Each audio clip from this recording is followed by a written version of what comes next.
petits et les moyens et tous les parents de l'école de Montchamp. J'espère que vous allez bien et que vous passez une bonne semaine. Voici une nouvelle lecture aujourd'hui. 1er avril, donc jour des poissons. Petite lecture d'album autour des poissons. Le petit poisson rouge que nous avions découvert avant de partir et qui était lié au petit chaperon rouge que vous avez commencé à travailler chez vous. Et aujourd'hui, Avril, le poisson rouge. Quoi de mieux pour commencer le mois tous ensemble? Avril, le poisson rouge. Un livre de Marjolaine Leray aux éditions Actes Sud Junior. Avril est un poisson rouge, très rouge.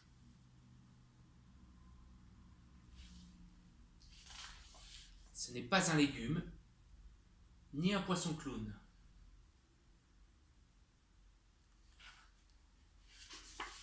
C'est plutôt un poisson du genre à se poser de grandes questions.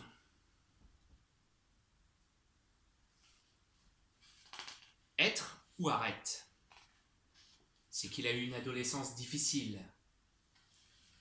Ses parents étaient aqualiques.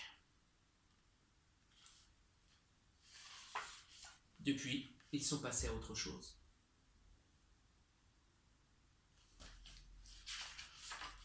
Tout seul, il a l'impression que la vie n'a pas de sens.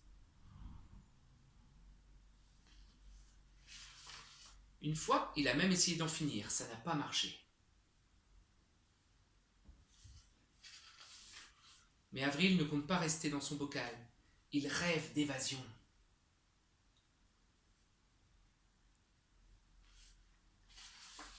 Il voudrait voyager, faire des rencontres. Je crois qu'on reconnaît cette tour en fer dont on a déjà parlé dans la classe, qui se trouve à Paris. Devenir pirate, dompteur de bêtes sauvages. Ou punk, bref, voir de nouveaux horizons. Sauf que Avril n'est pas tout à fait seul. Il n'a pas prévu de partir accompagné ni de faire un voyage intérieur.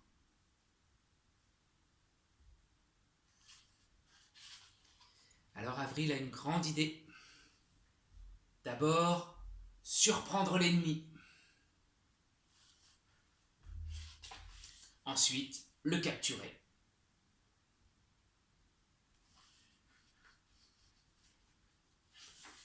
Pour en faire un animal de compagnie et enfin parcourir le monde.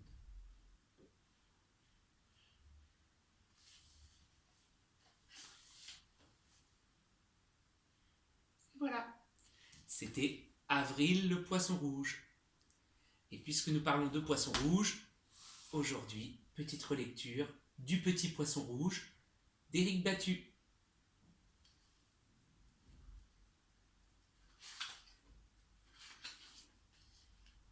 Quelque part, au fond de l'océan, vivait le petit poisson rouge.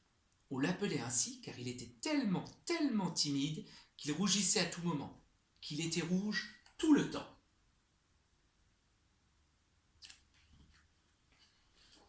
Un matin, la maman du petit poisson rouge lui dit « Va voir ta mère grand qui est malade et apporte-lui ce panier rempli de crevettes. Elle les mangera. » Et le petit poisson rouge partit, emportant le panier.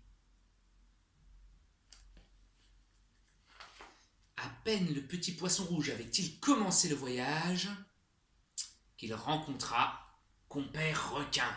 « Bonjour, petit poisson rouge, où vas-tu comme ça ?»« Bonjour, compère requin, je vais voir ma mère grand qui est malade. »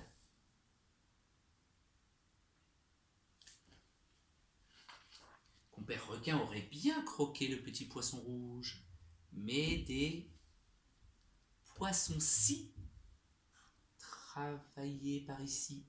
Alors compère requin essaya d'être malin.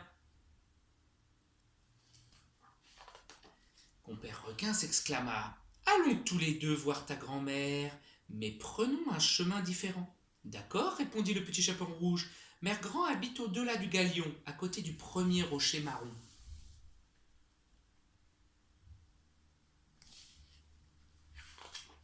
Le petit poisson rouge suivit le chemin le plus long. Il poursuivait les bancs de tout petits poissons et nageait lentement pour admirer les algues virevoltantes.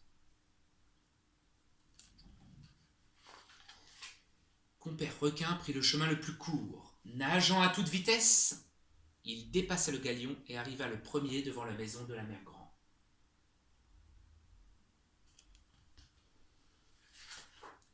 Compère Requin frappa de toutes ses forces à la porte.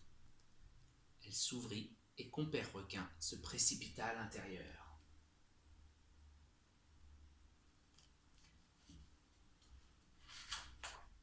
Chez Mère Grand, tout était noir. Pas de fenêtre, pas de lumière, rien à manger. Compère Requin se demandait « Mais où est donc cette vieille mémé? Je voudrais tant la croquer !»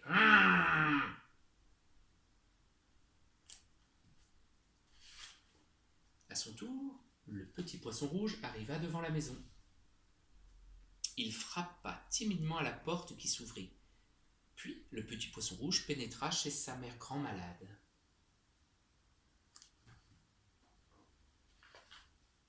Compère Requin était très ennuyé. Quant au petit poisson rouge, il sortit les crevettes de son panier et on entendit Mère Grand les manger. Elle allait mieux, elle se régalait. Grâce aux crevettes, Mère Grand n'était plus rouge de fièvre. Elle avait repris sa jolie couleur de baleine bleue. Elle sauta hors de l'eau avec le petit poisson rouge qui n'était pas un poisson, sapristi, mais un baleineau. Un baleineau rouge de timidité. Et Compère Requin, personne ne le revit. Mère Grand l'avait avalé tellement elle avait d'appétit. Voilà nos 2 histoires de poissons pour ce 1er avril. Je reprendrai en prochaine vidéo une lecture autour du petit chaperon rouge. Mais pour l'heure, bonne fin de journée, bonne soirée à tous. Merci à Jeanne et Louise pour les poissons. À bientôt!